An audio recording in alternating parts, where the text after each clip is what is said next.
Graça e paz da parte de Jesus Cristo para você. Hoje nós vamos falar de um devocional que Deus me levou hoje. É um dos meus textos prediletos que se encontra em Judas. Eu sei que algumas pessoas talvez pensam Judas Iscariotes escreveu. Não, esse aqui é Judas Tadeu. Tem um livro bastante forte.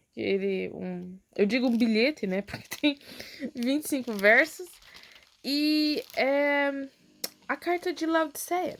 A carta da igreja de Laodiceia em Apocalipse 3. Por que eu tô juntando essas duas? Porque as duas, elas passam uma mensagem parecida. As duas passam a mensagem da necessidade de se manter fiel. E eu acho interessante isso porque ambas têm uma linguajar bastante forte. Gostaria que a gente tivesse pregadores que tivessem a mesma ousadia, mas não tem.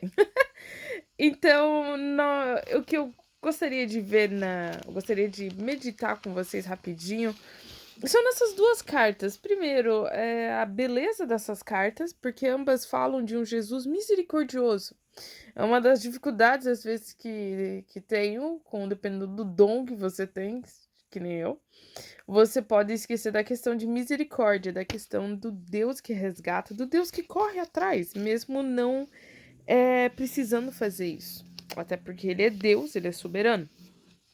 E vamos lá no texto. O Judas 24 vai dizer: ora, aquele que é poderoso para vos guardar de tropeços e para vos apresentar com exultação ou com alegria, né? Dependendo da tradução, imaculados diante da sua glória. Ora, esse ora aqui tá conectando com os versos anteriores, e os versos anteriores, ele tá falando de assuntos diversos, a qual a gente não vai entrar aqui no mérito da questão, livros apócrifos, meu Deus, o livro de Enoque. É, ele tá falando de temas aqui que às vezes, meu Deus, onde é que ele leu isso na Bíblia que não tá na minha Bíblia? Enfim, mas o que eu gostaria de chamar a atenção é aqui antes, no verso 22, compadecei-vos de alguns que estão na dúvida, salvai-os arrebatando-os do fogo, quanto a outros, sede também compassivos em temor, detestando até a roupa contaminada pela carne. Judas está falando aqui de pessoas que estão numa fase de apostasia e de pessoas que são genuinamente ou estão genuinamente confusas, elas estão com medo, elas estão sofrendo alguma forma de oposição, pode ser mais talvez dentro da família na questão do tempo da carta. E lá em Apocalipse, na igreja de Laodiceia, nós conhecemos bastante, porque é a igreja que misericórdia Jesus não poupou palavras. E no verso 18 ele fala: aconselho que de mim compres ouro refinado pelo fogo, para te enriqueceres, vestiduras brancas para te vestires, a fim de que não seja manifesta a vergonha da tua nudez, e colírio para ungires os olhos, a fim de que vejas. Eu repreendo e disciplino a quantos eu amo, se pois zeloso, arrepende-te. Aí ele fala que ele tá à porta, e que ele bate nessa porta. E ele antes falava que estava com vontade de vomitar esse povo. Que esse povo era miserável, pobre, cego e nu. No meu outro vídeo você pode ver o que significa isso. Mas por que eu peguei esses dois textos? Que por algum lado parecem serem textos bastante fortes, livros bastante fortes. Primeiro, a gente sabe que no gênero apocalíptico a mensagem eu repito isso, é de chamar atenção.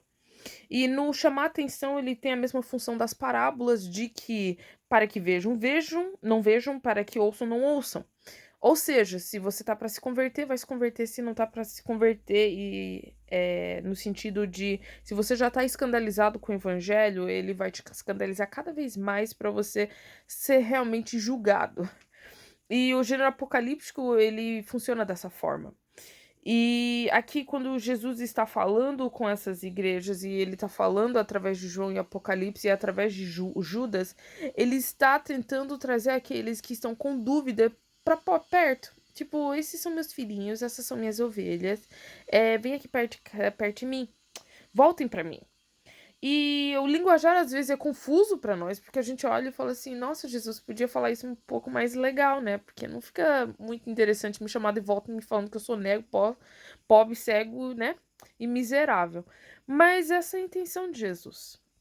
E uma das primeiras coisas que a gente vê, né, tanto em Apocalipse 3 aqui, quanto em Judas, é o Deus que tá chamando de volta.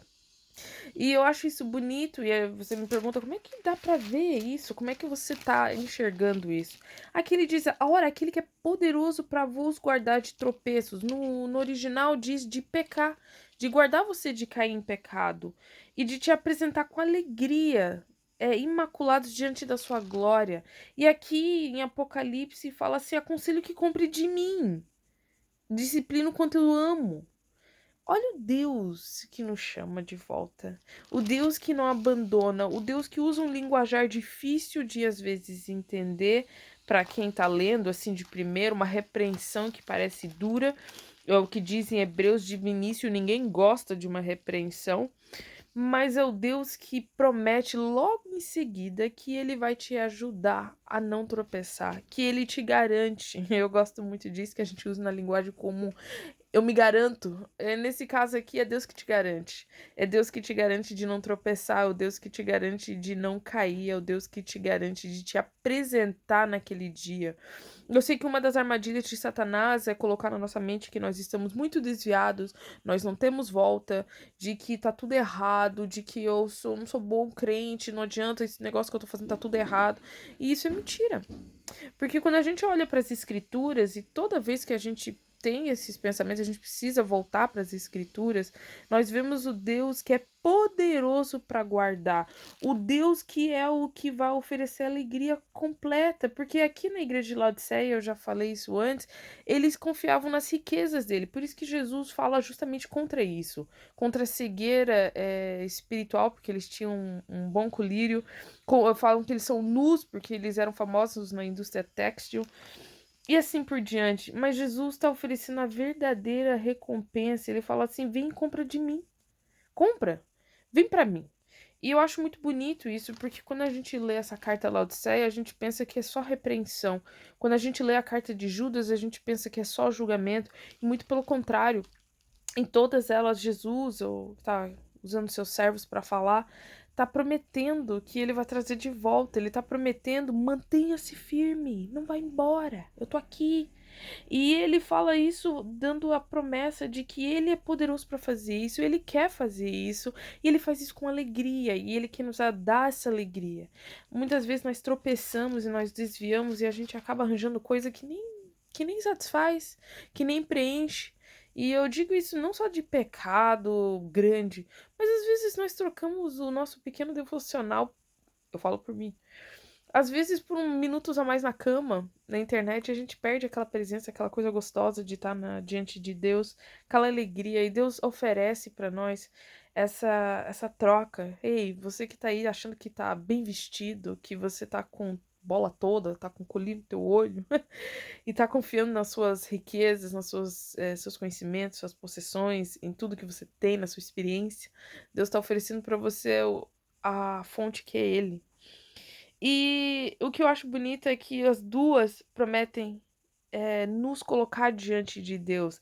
Aqui ele fala aquele que vai vos apresentar. Nesse daqui ele fala: o vencedor, dar-lhe-ei de sentar comigo no meu trono, assim como eu também venci. Olha o Deus que promete que ele venceu e ele vai fazer você vencer. Porque ele é o Deus bom. E ele vai te apresentar diante do Pai, assim como ele está diante do Pai. E eu acho isso maravilhoso. Ele fala assim: vem sentar comigo. E eu sentarei com ele, eu vou comer com ele, vou cear com ele. Esse daqui ele fala: eu vou apresentar ele diante da glória, em Judas 24. E isso nos faz lembrar de que às vezes a gente troca essa alegria, essa promessa por coisas simples. Eu sempre falava isso e eu repito para os meus amigos, até homossexuais. Eu falei: do que vale a pena você satisfazer os desejos da tua carne hoje? Hoje. Sendo que são o quê? 70 anos? 70 anos vivendo uma relação que não é da vontade do Senhor, por mais que você se engane e fale que sim, por mais que o mundo diga que sim, para então viver a eternidade longe dele. O pior do que o inferno e de queimar para sempre, que é uma coisa horrível, é a questão de que você nunca vai ter a oportunidade de estar com Deus. Então, do que vale a pena as coisas que a gente tem trocado por Deus? Ele promete também comunhão. Ele promete aqui, quando eu vejo nesse texto, e ele diz que ele vai cear, que ele vai sentar com a gente, que ele fala, vai apresentar com alegria, que vai guardar, como um pai guarda um filho, um pai cuida do filho. Agora que eu sou mãe, essas imagens ficam um pouco mais nítidas. Eu tive um passado muito complicado de ter mãe e pai, digamos, bons e presentes.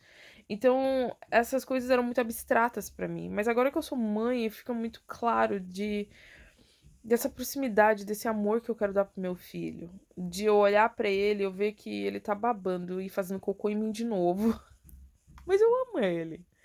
Eu amo ele e nada muda esse amor. E esse é o pai que nós temos, o pai que é muito mais perfeito, com certeza, do que eu. E a mensagem que podemos encerrar aqui é de. Eu acho que a gente pode pensar nas pessoas que estão ao nosso redor que precisam da nossa misericórdia. E Judas é muito claro com isso. E ele fala assim: compadece daqueles que estão na dúvida. Tem gente que tá pra se desviar mesmo. Tem gente que é do inferno mesmo, que quer desviar, que tá desviando. Gente que quer fazer inúmeras coisas: casamento gay, aborto. Gente que é apologeta pro capeta. Foge dessa gente, que se diz cristã e não é. Mas tem muita gente que tá na dúvida. Tem muita gente que tá magoado, porque foi ferido na igreja. Muita gente que tá com dificuldade na vida conjugal. Muita gente que tá sofrendo porque perdeu alguém. Muita gente que tá confuso. Por que Deus fez isso, permitiu tal coisa? Ajuda, tenha misericórdia, tenha amor, porque nós vemos um Deus, tanto em Judas quanto Apocalipse, quanto na Bíblia inteira, um Deus que vá atrás, um Deus que ama, um Deus que cuida. E ele usa nossas vidas e as nossas experiências, que muitas vezes foram más experiências da vida, para nos ensinar a e resgatar outras pessoas. Eu tinha um professor chamado Hilmer, quem já teve aula com ele sabe que ele a gente brincava que é a quarta pessoa da Trindade. E uma coisa que ele falava, eu nunca esqueço, ele falou que Deus às vezes é como um navio que tem uma âncora, né? E tem umas mais pesadas do que as outras. Às vezes Deus nos faz ir até lá no fundo de lugares que a gente não entende o porquê. Oh, aleluia, Jesus. E ele nos faz ir até ali para resgatar pessoas que estão lá embaixo. Então hoje talvez Deus está colocando você em um lugar que você não quer estar. Porque Deus está querendo resgatar, que você resgate pessoas e está querendo resgatar a gente lá de baixo. E você está falando, Deus, por quê? Porque Ele vai resgatar a gente lá de baixo através da tua vida. E se os filhos da luz não passam por lutas, como é que eles vão resgatar os filhos que estão nas trevas? Então você precisa estar dentro, você precisa estar passando por aquilo para que você possa ser testemunha. Não sei para quem Deus tem essa palavra, mas eu falo isso para você com fé de que Deus vai trabalhar no teu coração. Então, e a última coisa é que Deus vai guardar você. Você pensando que não vai aguentar, que não sabe como é que tá a sua fé, Deus guarda você. Deus guarda você cada vez que a gente ora, cada vez que a gente jejua, cada vez que a gente busca. Não é a nossa vontade, é o Espírito Santo que nos chama. Ouça a voz, responda, continue a batalha, continue a caminhada. Ela é curta. Gente, quem sabe quanto tempo você vai durar? Mas vive ela com fé e acreditando naquele que é o autor e salvador das nossas almas, Jesus Cristo. Que Deus te abençoe.